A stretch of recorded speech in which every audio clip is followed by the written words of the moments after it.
Welcome back students, welcome back to the channel. जैसा कि आप लोग जानते हैं एनसीईआरटी क्लास 10th का जियोग्राफी का चैप्टर फर्स्ट हमने रिसोर्स एंड डेवलपमेंट पढ़ रहे थे हम लोग।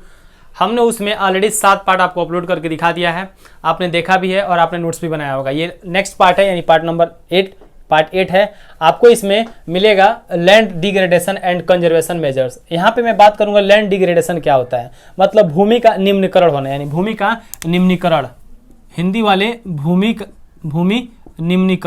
निम्नीकरण, ठीक है।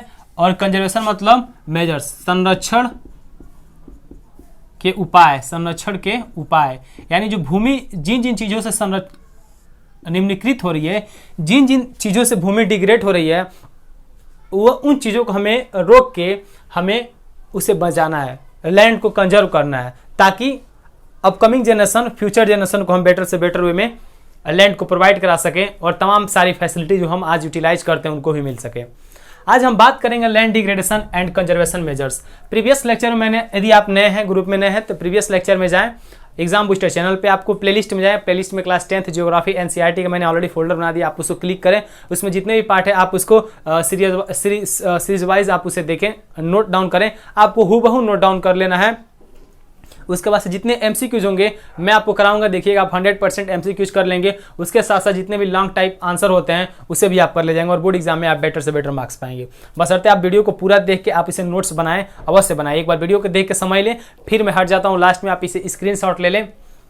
स्क्रीनशॉट लेने के बाद आप इसे अपने नोट्स में आप इसे राइट डाउन कर ले, लिख लें और उसके बाद से रिवाइज करते रहें। हर एग्जाम से पहले 1-2 बार रिवाइज कर ले, हो जाएगा। आते हैं लैंड डिग्रेडेशन, भूमि का निम्नीकरण। भूमि कैसे निम्नीकरण होती है या भूमि का निम्नीकरण क्या होता है? What is the land degradation? Let's know the definition of land degradation. Come to the point that what is land degradation. अगर क्वेश्चन आ जाए शॉर्ट आंसर में व्हाट इज लैंड डिग्रेडेशन, तो लिखिएगा land degradation is a process through which land becomes unfit for cultivation. Land degradation, भूमि निम्नीकरण एक ऐसा प्रोसेस है, एक ऐसा प्रक्रिया है जिसमें भूमि खेती के लिए अनफिट हो जाती है, इसमें भूमि खेती के लिए अयोग्य हो जाती है, यानी उसमें उस भूमि में अब खेती नहीं हो पाएगी। उसी भूमि को कहते हैं लैंड डिग्रेड भूमि, यानी भूमि का निम्नीकरण हो जाना। Degradation means is a process, land degradation is a process through which land becomes unfit for cultivation. आपने समझा, ठीक है। अब इसके जिम्मेदार कौन है? Human beings due to the personal greed have degraded this natural environment. कह रहा है ह्यूमन बींग, इंसान अपने पर्सनल, अपने निजी लाभ के लिए, अपने निजी लालच के लिए, अपने निजी आकांक्षाओं और इच्छाओं की पूर्ति के लिए इंसान ने भूमि और पर्यावरण को, भूमि और उसके साथ साथ जितने भी नेचुरल एनवायरनमेंट है सबको प्रदूषित कर दिया, सबको दूषित कर दिया और सबको मतलब डिग्रेड कर दिया। कौन? इंसान, अपने पर्सनल ग्रीड और अपने पर्सनल लालच और अपने स्वार्थ के लिए। आप जानते हैं साहब इंसान का करामात, आप तो जानते हैं इंसान कितना खुरापाती है। अभी ये डाटा करेंट नहीं है, 2014 का डाटा है, एनसीईआरटी बुक वाला। At present there are about 162 million hectare of degraded land. अभी वर्तमान में भारत में इससे ज़्यादा हो गए होंगे, 162 मिलियन हेक्टेयर भूमि अभी हमारे यहाँ डिग्रेडेड है, ठीक है। अभी हमारे यहाँ लगभग 162 मिलियन हेक्टेयर की जो भूमि है, 162 मिलियन हेक्टेयर की भूमि डिग्रेडेड है, जिसमें 56% डिग्रेडेड भूमि वाटर एरोडेड एरिया है, यानी ऐसा भूमि, ऐसा एरिया जहाँ पे पानी का जमा हुआ है, वहाँ पानी यानी मॉइस्ट वाला एरिया है, वहाँ पे वेस्ट लैंड वाला एरिया, वहाँ पे पानी हमेशा जमी रहती है, तो जाहिर सी बात वो डिग्रेड होगी। उस भूमि में ना खेती कर सकते हैं, ना उस भूमि का इस्तेमाल किसी और चीज़ के लिए कर सकते हैं। 56%। 28% भूमि फॉरेस्ट डिग्रेडेड एरिया, 28% भूमि जंगल में जो निम्नीकरण हो रहे हैं, जंगल जो डिग्रेडेड एरिया है उस एरिया में 28% भूमि वहाँ पे डिग्रेड हो चुकी है, ठीक है। 6% भूमि सैलाइन एंड एल्कलाइन वाटर, वहाँ पे मतलब साल्टी वाटर, जहाँ पे समुद्र के पानी इंटर कर गए हैं और वहाँ पे इरिगेशन इतना ज़्यादा हो गया है जो नीचे के पानी ऊपर आ गए हैं और वो मिट्टी अनफिट हो गई है, मिट्टी अब फर्टाइल नहीं रही है, वो 6% ज़मीन को बोलते हैं सैलाइन एंड एल्काइन वाटर। मतलब सैलाइन एंड एल्काइन वाटर वहाँ पे जमा हो जाने के कारण वो भूमि 6% भूमि डिग्रेड हो गई है। फिर 10% भूमि है वाइंड इरोडेड एरिया, मतलब वहाँ पे ऐसा एरिया, ऐसे मान सकते हैं डेजर्ट वाला एरिया, रेगिस्तान में या राजस्थान साइड में वैसा भूमि का एरिया जहाँ पे हवा ने, वाइंड ने उस भूमि को इतने ज़्यादा उड़ा के वहाँ से लेके चले गए, उस मिट्टी को यहाँ से उड़ा के इतने ज़्यादा खोखला कर दिए, इतने ज़्यादा उसको डिग्रेड कर दिए, उस मिट्टी में आज खेती नहीं हो पाती। जैसे राजस्थान में आप जाएंगे, जब धूल भरी हवाएं चलती हैं तो वहाँ पे एक एक जगह से इतने ज़्यादा वहाँ से धूल आधी मिट्टी एक साथ इतने ज़्यादा लेके जाते हैं, कहीं कहीं पूरे कई हेक्टेयर क्षेत्र में गड्ढा का गड्ढा हो जाता है। अब बताइए वहाँ पे खेती हो पाएगा? वो सब लैंड डिग्रेडेड एरिया हो गया, यानी वाइंड लैंड को और सॉइल को उड़ा के दूसरे जगह लेके चली जाती है। तो जहाँ पे फर्टाइल होता है वो इनफर्टाइल हो जाता है, और जहाँ पे जाता है वो जिस एरिया पे जाकर वो लैंड गिरता है, वो बालू के कण गिरते हैं, उस एरिया को भी डिग्रेड कर देता है। तो ये रहे 56% वाटर डिग्रेडेड, यानी 56% भारत में भूमि ऐसी है जो 162 मिलियन हेक्टेयर जो डिग्रेडेड है, उसमें से 56% पानी है, पानी से भरा पड़ा है, दलदली एरिया है, चिपचिपा एरिया है, वहाँ पे न खेती कर सकते हैं न और कोई उपयोग में ला सकते हैं, बशर्ते ऐसे ही वो पड़ा है। 28% फॉरेस्ट डिग्रेडेड एरिया, मतलब जंगल में स्क्रब है, झाड़ी है, छोटे छोटे पेड़ पौधे, पेड़ खूट है, और वो भी धीरे धीरे अब तबाह हो रहे हैं, बर्बाद हो रहे हैं, उस मिट्टी को डिग्रेडेड फॉरेस्ट डिग्रेडेड एरिया हो गया, ठीक है। और 6% मैंने बताया सेलाइन एंड अल्काइन वाटर, यानी 6% वहाँ पे आप बोल सकते हैं नमकीन पानी, और उसके बाद से क्षारीय पानी के आ जाने से, ज़्यादा इरिगेशन करने से, या समुद्र के पानी को उसमें इंटर कर जाने से उस एरिया में वो मिट्टी अनफिट हो गई है, अनुपजाऊ हो गई, इनफर्टाइल हो गई है, इसलिए वो एक डिग्रेडेड भूमि है। 10% मैंने बताया वाइंड इरोडेड एरिया, ऐसे एरिया जहाँ पे वाइंड उस मिट्टी को, उस सॉइल को, वहाँ के लैंड को उड़ा के दूसरे जगह लेके चली जाती है और वहाँ पे मिट्टी की फर्टिलिटी गायब हो जाती है, उसे ही बोलते हैं वाइंड इरोडेड एरिया, ठीक है। ये मैंने आपको समझा लैंड डिग्रेडेशन। डिग्रेडेशन क्या होता है? भूमि का निम्नीकरण, जहाँ पे अनफिट हो जाता है, किसके लिए? कल्टीवेशन के लिए। इसके कारण कौन है? इंसान ही अपने पर्सनल हित के लिए सारी चीजें कर रहा है। 8% भारत में 162 मिलियन हेक्टेयर किलोमीटर में क्या भूमि अभी क्या बोलते हैं इरोडेड है, ठीक है। अब उसमें मैंने आपको पाई चार्ट में डायग्राम में आपको दिखा है 56% इतना है, 28% इतना है, 6% 10% इतना है। और कह रहा है some human activities such as deforestation, over grazing and expansion of mining. आप सोच रहे होंगे सर, सॉरी, आप सोच रहे होंगे सर बोल रहे हैं तो क्या आखिर वो कौन सी चीज़ है जिससे ये भूमि डिग्रेड हो गई है? वो कौन सी चीज़ जिससे भूमि डिग्रेड हो गई है? आखिर कोई तो रीजन होंगे, देयर इज समथिंग या there is some reason behind it to land degradation, यानी भूमि निम्नीकरण के कोई तो कोई कारण होंगे जिससे आज भूमि निम्नीकृत हो गई है, डिग्रेड हो गई है।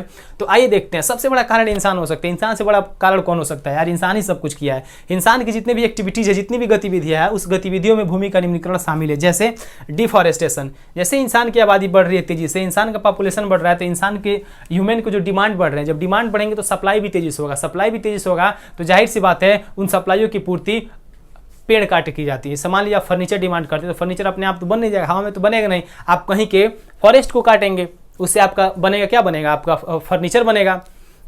या मान लीजिए आप बिल्डिंग बनाते हैं, उसमें बली पटरा की आवश्यकता पड़ती है, वो कहाँ से आएगा?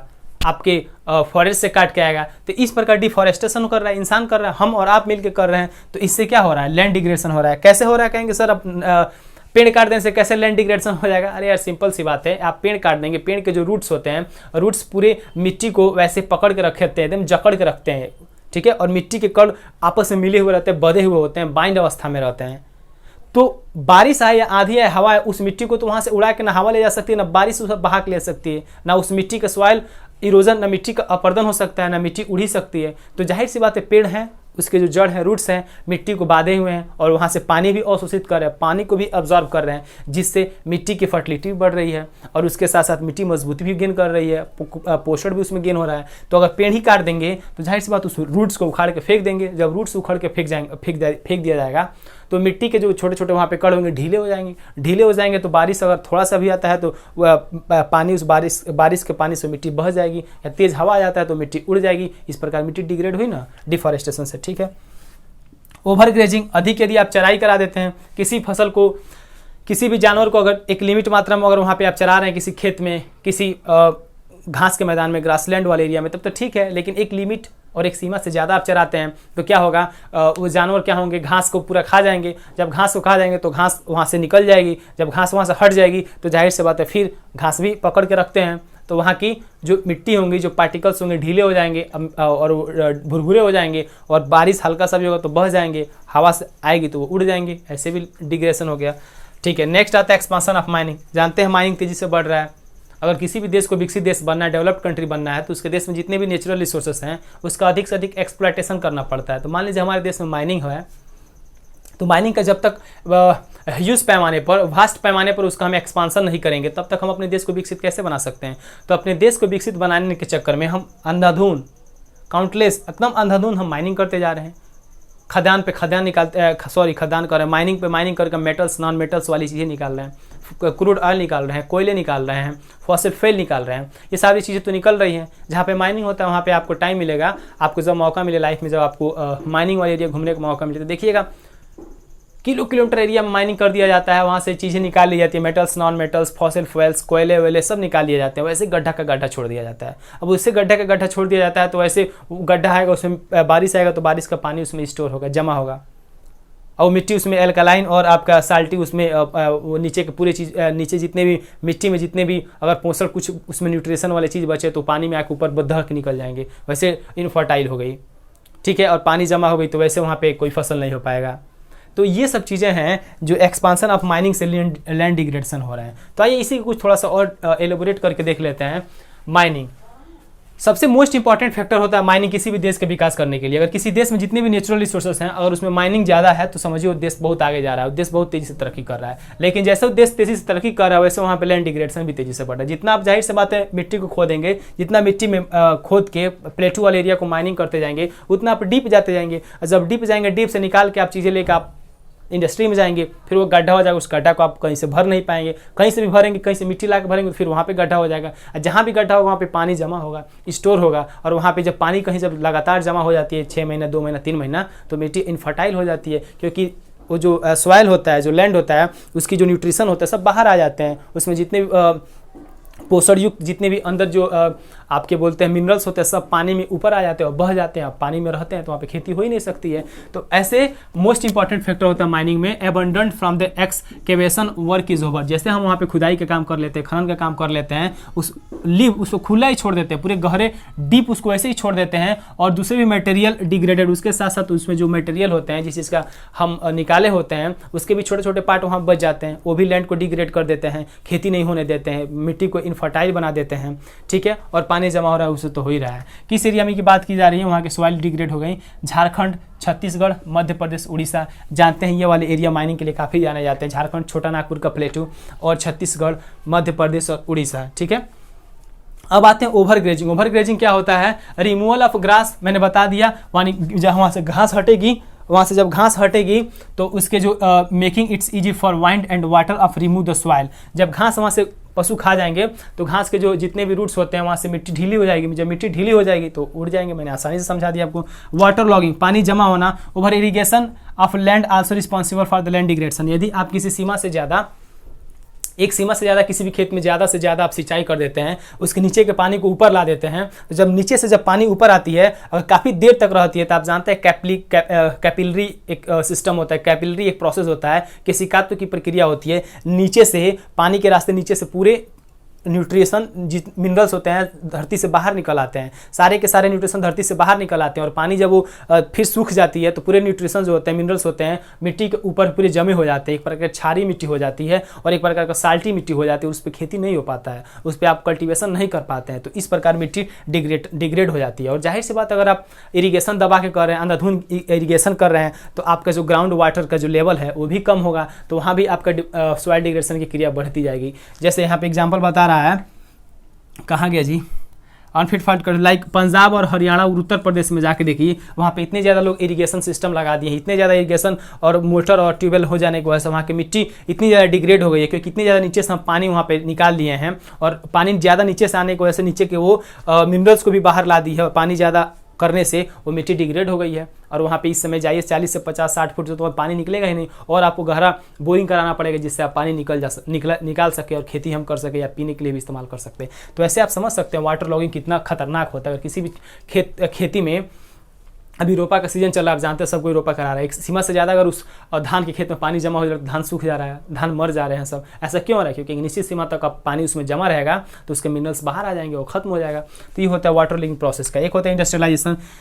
इंडस्ट्रियलाइजेशन मतलब ग्राइंडिंग लाइम स्टोन्स, आप सीमेंट इंडस्ट्री हो गए, और आपको बोलते हैं जितने भी कॉस्मेटिक चीज़ें हो गई वो इंडस्ट्री हो गई, आपका टाइल्स पत्थर वाला नीचे से हम खनन करके निकालते हैं वो इंडस्ट्री हो गई। ये सारी जब चीज़ें करते हैं तो कहीं ना कहीं जब हम ग्राइंडिंग करते हैं, पीसते हैं, काटते हैं, कूटते हैं, तो इसमें से छोटे छोटे पार्टिकल्स हवा में उड़ते रहते हैं, हवा में जाके मिल जाते हैं। और जब बारिश होती है तो वही पार्टिकल्स आके धरती पे गिर जाते हैं, धरती पे बिछ जाते हैं। जब धरती पे ये बिछ जाते हैं, धरती को कवर कर लेते हैं, तो धरती क्या करती है, लैंड क्या करती है, अपने सारे ऊपरी वाले जो लेयर होता है, सबसे ऊपरी वाला जो लेयर परत होता है, उस पर ऑलरेडी उसके पार्टिकल्स जमे हो गए हैं। जब बारिश आती है तो बारिश के जो पानी होता है अंदर जाने से वो छोटे छोटे ये लाइमस्टोन या सीमेंट वेमेंट जितने भी छोटे छोटे पार्ट्स होते हैं इंडस्ट्री में जो काम होते हैं, वो जो पार्टिकल्स होते हैं मिट्टी को जल को अंदर नहीं जाने देते हैं। मिट्टी भी एब्जॉर्ब जल को नहीं कर पाती है और उसकी फर्टिलिटी और उसकी जो नमी है, मॉइस्चराइजेशन है, वो कम हो जाती है और मिट्टी इस प्रकार इनफर्टाइल हो जाती है, अनुपजाऊ हो जाती है। और उसके साथ जानते हैं बड़े बड़े इंडस्ट्री है, इंडस्ट्री से निकलने वाले जो धुएँ हैं, स्मोक हैं, उसके साथ साथ इंडस्ट्री से निकलने वाले वाटर है, पानी है,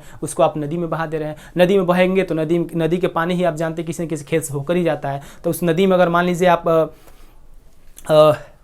केमिकल्स की मात्रा ज़्यादा हो गई तो अगल बगल की ज़मीन भी डिग्रेडेड हो जाएंगी। उसके साथ साथ यदि पशु पी रहा है उसके भी अंदर डिजीजेज हो जाएंगी। और उससे हम पानी को अगर इस्तेमाल करके हम अपने खेत में सिंचाई कर रहे हैं एज अ नहर, एज अ कैनाल के रूप में, तो हमारे खेत में भी वो केमिकल्स के कुछ परसेंटेज आएंगे, उससे हमको स्किन डिजीज बीमारी हो सकती है, कैंसर हो सकती है। तो ये रहे इंडस्ट्रियलाइजेशन से रिलेटेड कुछ प्रॉब्लम। एक बार पढ़ के बता देता हूँ। Grinding limestone of cement industry generate huge quantity of dust in the atmosphere. It retards the process of infiltration of water into the soil after it the settle down on the land. और ये सब अब चीज़ें हैं, आप देख रहे होंगे। यहाँ पे इंडस्ट्री है, एरिया नॉर्थ इंडिया है, यहाँ पे उड़ीसा है, विच यहाँ पे एक्सकेवेशन है, ठीक है, डिग्रेशन है। उम्मीद करते हैं स्टूडेंट्स आपको ये लेक्चर काफ़ी अच्छा लगा तो प्लीज़ यदि आप नए हैं, ग्रुप में नए हैं या चैनल पर नए हैं, तो प्लीज़ चैनल को सब्सक्राइब करें, लाइक करें, शेयर करें और ऐसे आप नोट्स बनाना ना भूलें। Okay, bye, thank you and take care.